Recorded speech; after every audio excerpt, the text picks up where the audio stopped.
Hello everyone, আসসালামু আলাইকুম। Welcome back to my channel. সবাই কেমন আছেন? যে যেখান থেকে আমার ব্লগ ভিডিওটি দেখা শুরু করে দিয়েছেন, আল্লাহর অশেষ রহমতে ভালো আছেন, সুস্থ আছেন।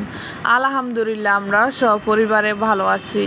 মারিয়া লাইফস্টাইল অ্যান্ড কুকিং চ্যানেলে আপনাদের সবাইকে আরও একবার স্বাগতম। প্রতিদিনের মতো আজকেও নতুন একটি ব্লগ নিয়ে হাজির হলাম আপনাদের মাঝে। আশা করি আপনারা আমার ব্লগটি প্রথম থেকে শেষ পর্যন্ত দেখবেন। এখানে এই যে আমার বাসার অনেকগুলো জামা কাপড় হয়ে গেছে, এগুলো গত কয়েকদিন বৃষ্টির কারণে ধোয়া পড়েনি, পরে 2 দিন ভালো রোদ উঠেছে। উঠাতে আমার মা ওয়াশিং মেশিনে 2 দিন এগুলো সব পরিষ্কার করে ধুয়ে নিয়েছে, টাটকা রোদে দিয়ে শুকিয়ে নিয়ে এসেছে। আনার পরে এখানে আপনাদের ভাইয়ার আমার আবার প্যান্ট, শার্ট, পাঞ্জাবি, ফতুয়া সবগুলো একটা ব্যাগে ভরে দিচ্ছে আমার আব্বা। এগুলো আয়রনের দোকানে দিবে। তো এখানে আগে আমার আব্বাকে ব্যাগটা গুছিয়ে দিয়েছে। আর এইদিকে 2 সোফার মধ্যে আমার জামা কাপড় ভরে গেছে, বেডশিট আছে কিছু।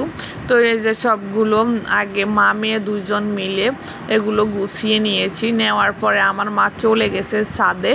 আপনাদের ভাই আর আমার মা মিলে কিছু ছাদ বাগান করেছে, সেগুলোর আবার প্রতিদিন পরিচর্যা করতে হয়, গাছে পানি দিতে হয়। তো অর্ধেকটা করে মা চলে গেছে, বাকি অর্ধেকটা আমি করতেছি।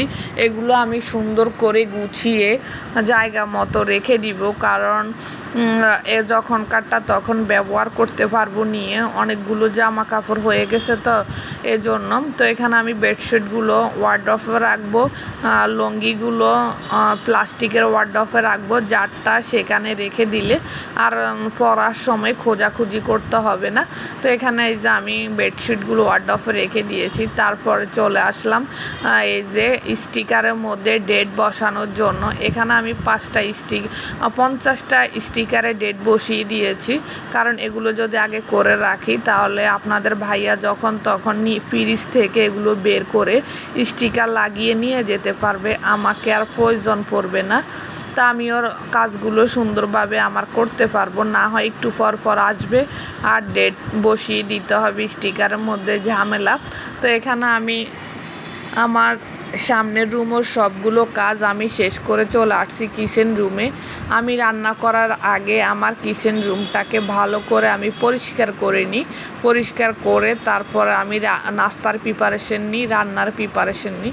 তো এখানে এই যে আমি সিঙ্কটাও ক্লিন করছি সুন্দর করে, চুলাটাও মুছে নিয়েছি। এখন আর আমার কিচেনের কাজ নেই, আমি নাস্তা রেডি করব আমার বাসার সবার জন্য আর রান্নার প্রস্তুতি নিব। তা আমার মা এর মধ্যে ছাদ থেকে চলে এসেছে, আমার মা একটা নারকেল ভাঙতেছে।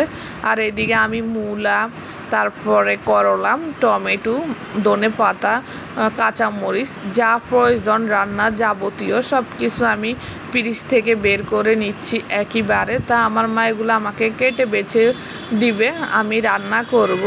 এর আগে নারকেল ভাঙতেছে, কারণ আমরা আজকে কাঁচা আটা রুটি বানিয়ে খেয়েছি, মানে পানি সিদ্ধ করে আটা রুটি বানাইনি, কাঁচা পানি দিয়ে আটা রুটি বানিয়ে। এই যে মিষ্টি একটা নারকেল ছিল আমার বাসায়, তো এই জন্য নারকেলটা আমার মা ভেঙে এই যে আমরা এভাবে খেয়েছি আপনাদের ভাইয়া, আমি আর আমার মা। এত মজা লেগেছে, মাঝে মধ্যে এভাবে খেলেও ভালো লাগে।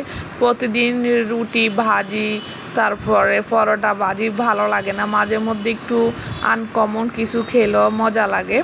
তো আমার মার বিশেষ করে এরকম পছন্দ বেশি। তো এখানে মূলাটা আমি হালকা ভাপ দিয়ে নিচ্ছি হলুদ দিয়ে।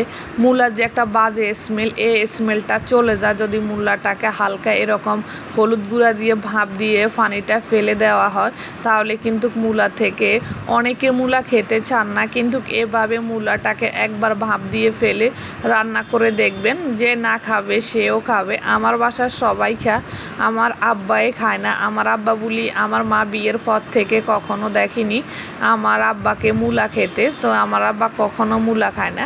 এই জন্য আমি আরও 2টা তরকারি রান্না করছি, জানি আমার আব্বা মূলা খাবে না, এই জন্য। তো আমি মূলা দিয়ে, আলু দিয়ে, মাছ দিয়ে রান্না করছি। তারপরে ছাদ বাগান থেকে আমার মা 2 পদের শাক এনেছে, সেগুলো দিয়ে চিংড়ি মাছ দিয়ে রান্না করছি একটা আলু দিয়ে, আর করলা আলু ভাজি। এত মজা হয়েছে করলা আলু ভাজিটা, আপনারাও একবার আমার মায়ের মতো এইভাবে করলা আলু ভেজে খাবেন অবশ্যই। কারণ আমি এরকম করলা আলু ভাজি করতে পারি না, শুধু আমার মা পারে। আমার মায়ের হাতে এই ভাজিটা আমি এই যে গরম সময় আসছে না, 2 দিন 1 দিন পর পরে করে খাবো, কারণ আমার আব্বারও অনেক পছন্দ, আমার ফ্যামিলির সবাই এরকম করলা ভাজিটা পছন্দ। করলা কিন্তু তিতা কিন্তু না, আমার মা যেভাবে করে এই করলাটা মিষ্টি লাগে। আমার মা করলার থেকেও বেশি পেঁয়াজ পরিমাণ বেশি দেয়, মানে করলা যদি অর্ধেক হয় পেঁয়াজ দিব 2 গুণ বেশি, এজন্য বেশি করলা। এমনিতে তো আপনার পেঁয়াজটা একটু মিষ্টি, তার মধ্যে পেঁয়াজ বেশি দিলে আরও বেশি মিষ্টি হয়, এজন্য বেশি ভালো লাগে করলাটা। তেলের পরিমাণটাও আমার মা বেশি দেয় করলার মধ্যে। তো এখানে আমি এই যে মাছগুলো ভেজে নিয়েছি, নিয়ে আমি অল্প একটু আদা রসুন হলুদ গুঁড়া আর একটু মশলার গুঁড়া দিয়ে মূলার তরকারিটা দিয়ে দিলাম, আর এক পাশে আমার মা করলা ভাজতেছে। তো এখানে দেখেন সামান্য পরিমাণ হলুদ দিয়েছে, কখনো করলা ভাজিতে বেশি হলুদ দেওয়া যায় না, হলুদ না দিলেও চলতো, কারণ আলু দেওয়ার কারণে হলুদটা দেওয়া হয়েছে। আর দিচ্ছে কিছু কাঁচামরিচ আর সামান্য লবণ দিতে হবে, মানে করলা অল্প একটু, কারণ করলা ভাজি করার পরে আলু ভাজি করার পর অল্প একটু হয়ে যায়, তো সেই হিসাব করে অবশ্যই লবণ দিতে হবে। লবণ কিন্তু বেশি হলে করলা বেশি তিতা হয়ে যায়, এজন্য আমার মা সামান্য লবণ দিয়ে করলাটা ভাজি করে, জানে করলা যদি 1 পাতিলও দেওয়া হয় কিন্তু সেটা অবশ্যই অল্প একটু হয়ে যায়, এই জন্য আমার মা বুঝে শুনে প্রথমে লবণ দেয়। তো এখানে মূলার তরকারির মধ্যে কিন্তু গুঁড়া মরিচ দেওয়া যায় না, মশলা বেশি যায় না মূলার তরকারি। তো আমি অল্প একটু মূলার তরকারি অল্প মশলা দিয়ে মূলার তরকারিটা দিয়েছি। আর এদিকে হাই হিটের মধ্যে একবারে করলাটা ভাজি করতে হবে, চুলা আঁচ কমিয়ে কখনো করলা ভাজি করতে যাবেন না, তাহলে করলাটা প্যাকাশে হয়ে যায়, ভালো লাগে না, স্বাদও নষ্ট হয়ে যায়। এজন্য আমার মা হাই হিটের মধ্যে করলাটা রান্না করতেছে, আর এক পাশে আমার মূলার তরকারি হচ্ছে।